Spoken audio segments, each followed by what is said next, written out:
Thank you for having me. Yes, on to speak of this, you have to start with Donald Trump, I believe. Donald Trump is talking about deporting every single Palestinian out of Gaza, and in his own words, owning it for himself, taking it for himself, and rebuilding it for himself.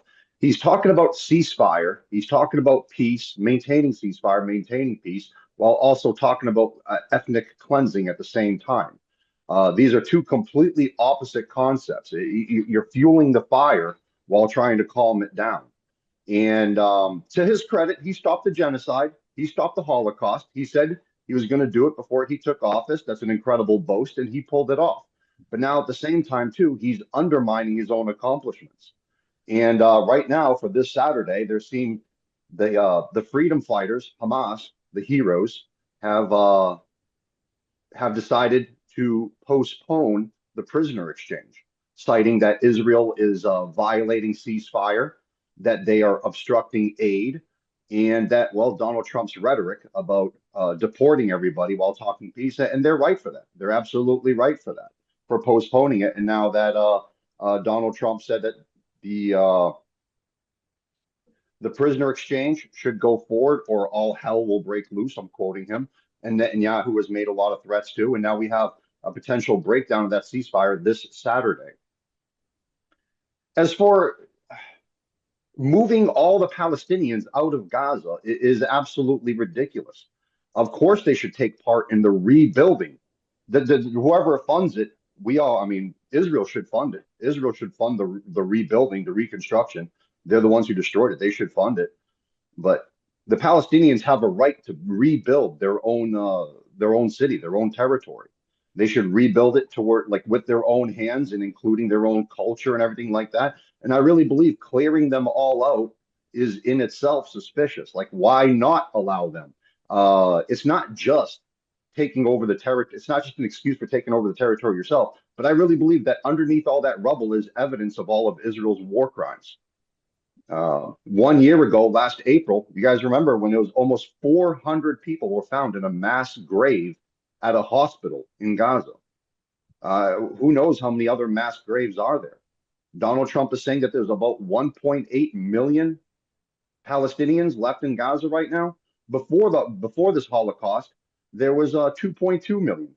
That's a deficit of 400,000. Of course, a lot of them migrated and escaped to Egypt during the time, but that's probably measured in the tens of thousands, not hundreds of thousands.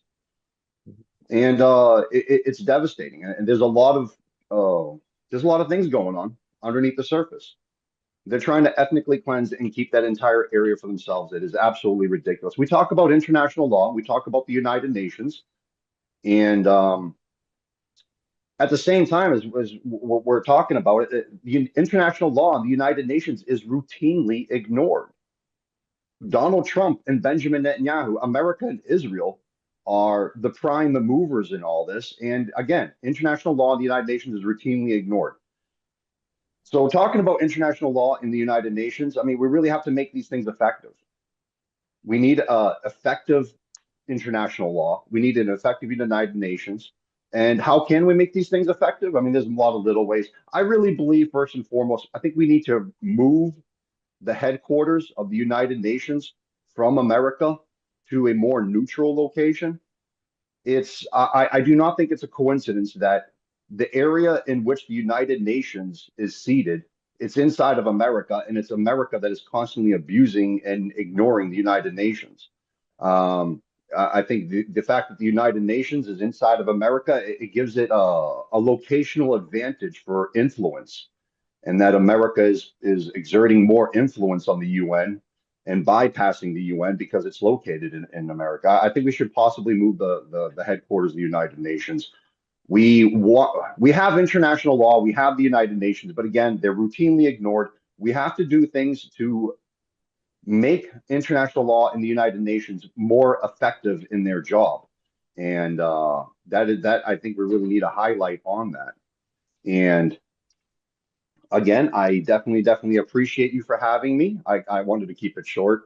And again, thank you very much, guys. And we do have to preserve Palestine's right to self-determination.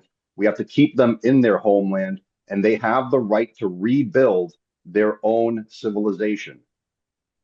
And that is those are my final words. Thank you very much for having me.